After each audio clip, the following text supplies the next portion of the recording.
guys, welcome back to my channel. It's a girl though, yeah, she act talk. I'm happy and excited returning back to you. If you're new here, please do subscribe to my channel, like, share, and don't forget to press the notification bell to get notified whenever I drop a new video. Today guys, I'm checking out why do Muslims don't marry non-Muslims. Oh my god, this will be interesting. So without further ado, let's get right into it. You ready? Because I am ready.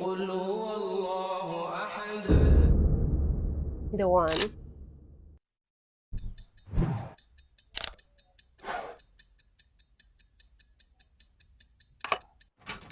You are gentlemen, as I see. Everybody here that I look at is a male so far. Now, suppose you went home tonight, every one of these distinguished gentlemen. Yes.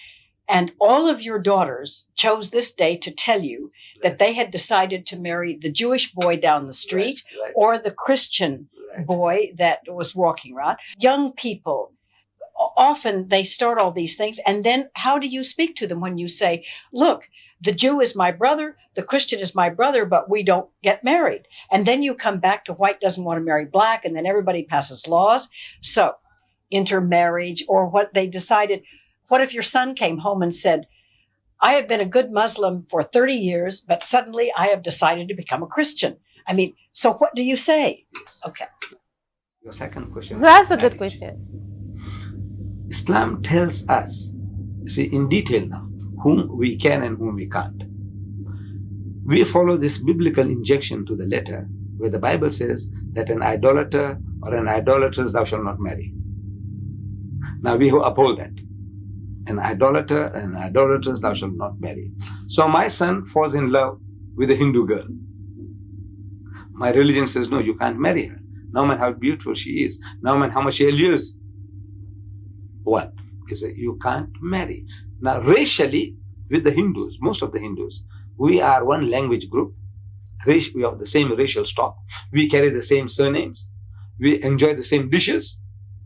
But because of our religious concept, idea of God, my religion says, no, you can't marry an idolater or an idolatress.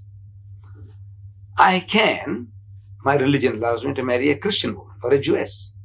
It does allow you to It does marry? allow, yes. It does I allow. didn't know that. The reason. There's a reasoning behind it. Is look, we are so close. If I marry a Christian, a Jewess, for example, I would be the last man to say anything abusive about any of the Jewish heroes. Moses, David, Solomon, Jesus. We have the highest respect for them. So this wife of mine is Jewess. She will be still at home with me. In other words, I respect Moses, I respect David, Solomon, all the prophets. What I'm going to tell her with her and reason with her is, so come dear, now come a step forward. You have been at a certain level of religious education. Come 2 steps forward. One is to accept Jesus and then accept Muhammad as well. So I'm asking her to come to a higher level of understanding religion. To the Christian woman, in this country, when I said that at first, that look, we are allowed to marry Christian women.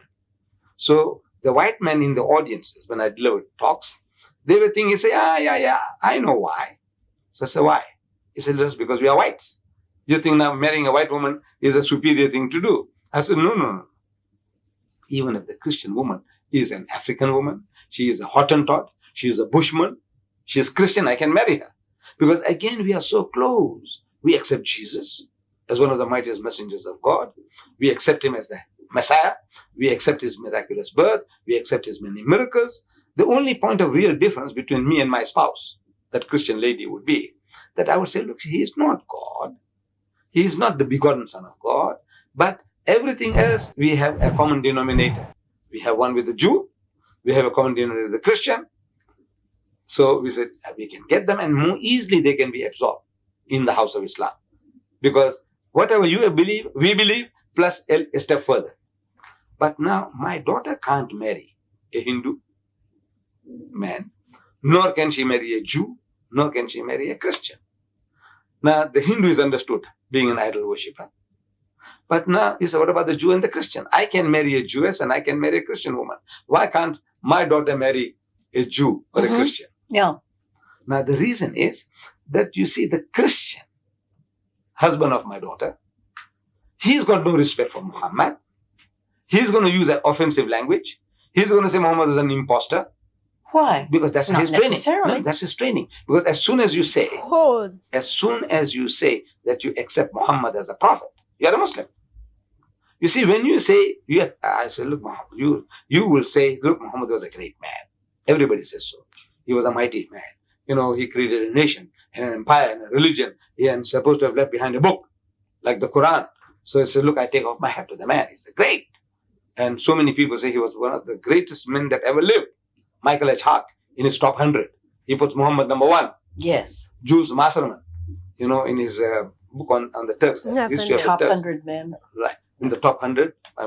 Then Jules Masserman, in the history, who are history's great leaders. And Lamartine, in his history of the Turks.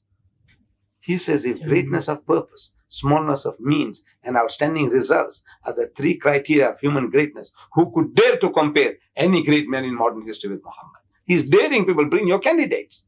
So in other words now, from that point of view, the Christian, the Westerner, will be prepared to concede that Muhammad was a great man. But he was an imposter. In other words, he was a false prophet. So that's the biggest barrier now.